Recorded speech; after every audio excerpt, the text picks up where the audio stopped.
Hello guys, welcome back to the channel. और मैं काफी ज्यादा कंफ्यूज हूँ। मतलब एलोटियम के बारे में ज्यादा लोग बात क्यों नहीं कर रहे हैं। वैसे तो हर एनिमे या मानवा के लिए बहुत सारे चैनल्स ने मल्टीपल वीडियोस बनाई हैं, बट एलोटियम के लिए सिर्फ लोग ही भाई हैं जो इस पे वीडियोस बना रहे हैं। कोई बात नहीं, आज से हम भी शुरू करेंगे एलोटियम को मिल्क करना। तो गाइस, आज हम बात करने वाले हैं लॉर्ड ऑफ द मिस्ट्रीज की उस एपिक दुनिया के बारे में, जिसकी स्टोरी जितनी ज्यादा माइंड ब्लोइंग है, उसकी वर्ल्ड बिल्डिंग उससे भी ज्यादा डीप है। और हाँ, पहले ही बता दूं, ये सिर्फ ट्रेलर है, यानी कि डीप डाइव के लिए अलग अलग वीडियोस आती रहेंगी। और हाँ, मैं इस वीडियो में एलोटियम को एनिमे ही बोलूंगा। मुझे पता है कि इसे डोंगवा कहते हैं, इसीलिए कोई कमेंट्स में नहीं कहेगा। चलो शुरू करते हैं सबसे बेसिक चीज से, पैसे से। ऐसे बहुत ही कम एनिमे हैं जो हमें करेंसी इंट्रोड्यूस करते हैं। ऐसे में ये काम एलोटियम ने किया है। 1 pound is equal to 20 soli, 1 soli is equal to 12 pennies and 1 penny is equal to 4 yuan. यानी कि सीधी साफ भाषा में बोले, मतलब अगर आपके पास 1 पाउंड है तो लगभग आपके पास 10,000 रुपए होंगे। यही वो इकोनॉमी है जिसमें क्लाइंट का घर चल रहा था। अगर देखा जाए तो ये इतना भी बुरा नहीं है, क्योंकि ये उनकी वीकली इनकम थी, यानी कि उनके पास 40,000 पर मंथ थे, which is quite good. But इसी एलोटियम के यूनिवर्स में इसे काफी पुअर माना गया है, यानी कि इनके यहाँ इन्फ्लेशन काफी ज्यादा हाई होगा। अब मैं यहाँ की इकोनॉमिक क्लास नहीं लूंगा, इसलिए आगे बढ़ते हैं। अब आते हैं बड़े पिक्चर पे। इस दुनिया का इतिहास इपॉक्स में बनता है। ये फिक्स टाइम पीरियड नहीं है, बल्कि बड़ी बड़ी ग्लोबल इवेंट्स से डिफाइन होते हैं, जैसे कि पावर शिफ्ट, द इमरजेंस और fall of gods, the development of civilization. और टोटल 5 इपॉक्स हुए हैं, और अभी 5th इपॉक चल रहा है, जहाँ पे 7 ऑर्थोडॉक्स चर्चेस और 4 किंगडम की कोएलिशन में रूल करते हैं।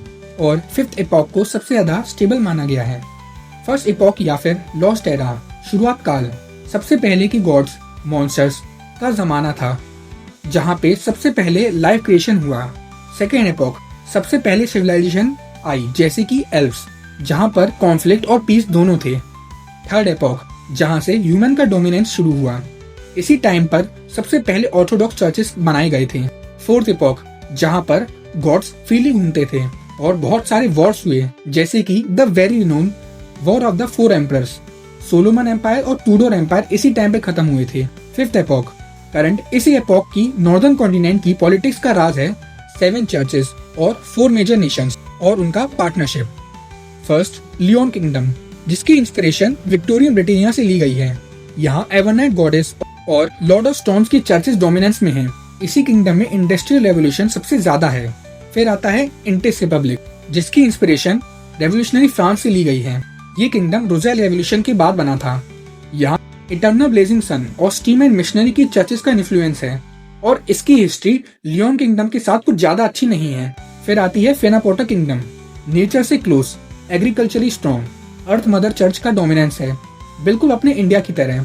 अब आखिर में आता है फेसैक एम्पायर, जिसकी इंस्पिरेशन जर्मन या फिर रशिया से ली गई है। ठंडा क्लाइमेट और military dominant, God of combat की चर्च यहाँ चलती है, आर्मी के साथ फुल्ली इंटीग्रेटेड। और अब बात करते हैं असली पावर प्लेयर्स की।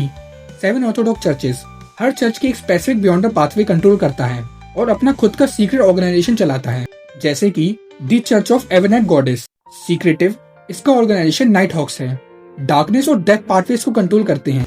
The church of Lord of stones, बहुत गुस्से वाले मैंडेट पनिशर्स इसकी ऑर्गेनाइजेशन है, ये टायरेंट पाथवे को कंट्रोल करते हैं। The church of eternal blazing sun, light, warmth, sincerity, इसकी ऑर्गेनाइजेशन का नाम इंक्विजिशन है, ये सन पाथवे और विजनरी पाथवे को कंट्रोल करते हैं।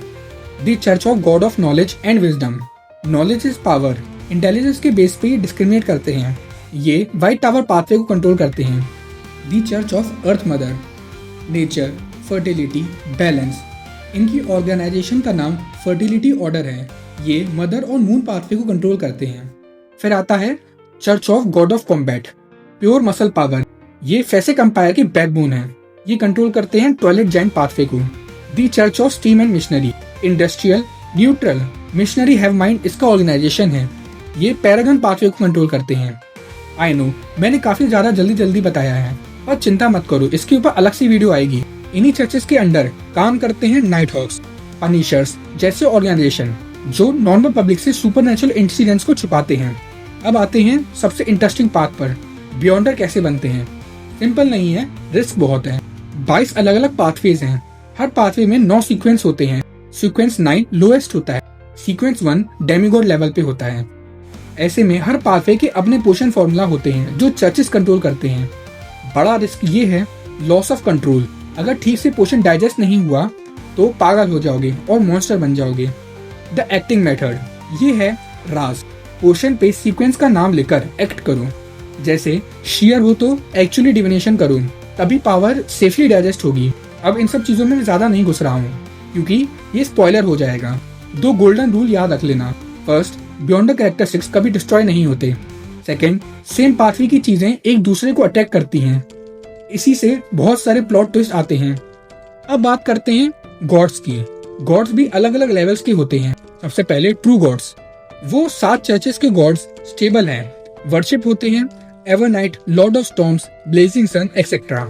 फिर आते हैं एंशिएंट गॉड्स, ये सेकेंड एपॉक के टाइम पे थे। पहले के जमाने के गॉड्स जैसे जायंट किंग मोस्टली पागल थे, क्रूअल थे। ग्रेट ओल्ड वंस, ये सारे सीक्वेंसेस के ऊपर आते हैं। ये कॉस्मिक लेवल एंटिटीज हैं। यूनिवर्स के फंडामेंटल जैसे लॉर्ड ऑफ मिस्ट्रीज, ये नोवेल में बहुत आगे आता है। आउटर डीटीज सबसे स्कैरी, ये अर्थ के बाहर है और अंदर घुसना चाहते हैं। जैसे मदर गॉडेस ऑफ डिप्रिविटी, जो हमें फर्स्ट सीजन के लास्ट बैटल में भी देखने को मिला था। वो भी एक आउटर डीटी है जो अर्थ में घुसने की कोशिश कर रही थी। अब थोड़ा क्लाइंट की बात करते हैं।